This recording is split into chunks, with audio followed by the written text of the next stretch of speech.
Test করতে গিয়ে মৃত্যুবরণ করেছে এই লোকটি, যার দেখতে পাচ্ছেন, যার বয়স মাত্র 40 বা তার কাছাকাছি।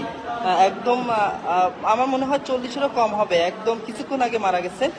খুলনার একটি বেসরকারি প্রতিষ্ঠানে উনি হয়তো একটু বুকে ব্যথা অনুভব করতেছিল। সেই বুকে ব্যথা অনুভবের থেকে উনি হাসপাতালে গিয়েছিল টেস্ট করতে। আমি যারা দেখছেন সকলের কাছে একটু অনুরোধ রাখবো, আপনারা দয়া করে একটু লাইভটি শেয়ার করেন, একটু খুবই জরুরি বিষয়। এরকম হৃদয় বিদারক হয়তো কারোর বাবা, কারোর সন্তান বা কারোর আত্মীয় স্বজন এভাবে পড়ে রয়েছে, কিন্তু এখনো আত্মীয় স্বজন কেউ আসে নাই।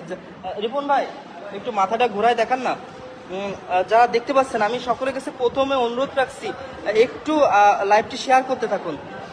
দেখতে পাচ্ছেন যে ভাইটি খুলনা মেডিকেলে কিছুক্ষণ আগে আসছে। আমাদের মেডিকেল থেকে আমাদেরকে আমরা খবর পাই এবং আমরা ছুটে আসি। ওনার এখনো মানে কিছুক্ষণ আগে মারা গেছে, এখনো মনে হচ্ছে জীবিত। উনি মূলত টেস্ট করতে গেছিল একটি প্রতিষ্ঠানে এবং সেই প্রতিষ্ঠানে টেস্ট করার আগেই, অর্থাৎ সেই প্রতিষ্ঠানে ঢোকার আগেই উনি মারা গেছে, এমনটা কিন্তু আমরা শুনেছি।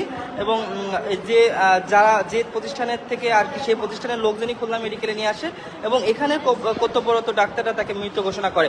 এখানে আমাদের সাথে আছেন রিপন ভাই, যিনি আসলে এমন রোগীদেরকে ফেলে কখনো বাসায় যান না, একটা ব্যবস্থা করে দিয়ে যান, সব সময় আমাদেরকে জানান বা যেভাবে হোক ভাইয়ের মাধ্যমে অসংখ্য মানুষ ট্রিটমেন্ট হয়।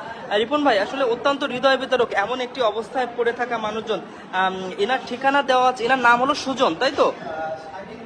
শাহিন গাজী।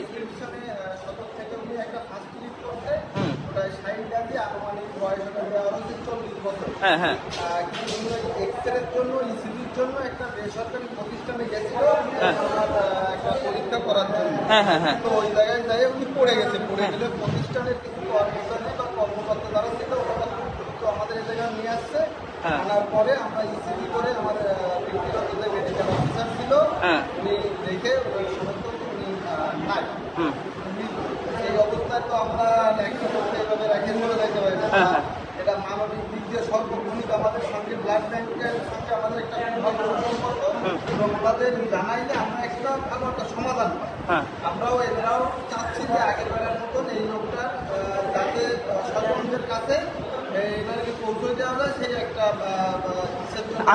আমি যারা 20 জন দেখছি, আমি সকলের কাছে বিনয়ের সাথে অনুরোধ রাখবো, আপনারা একটু পোস্টে শেয়ার করেন, প্রয়োজনে আপনারা পোস্টে একটু ডিলিট করে দিন।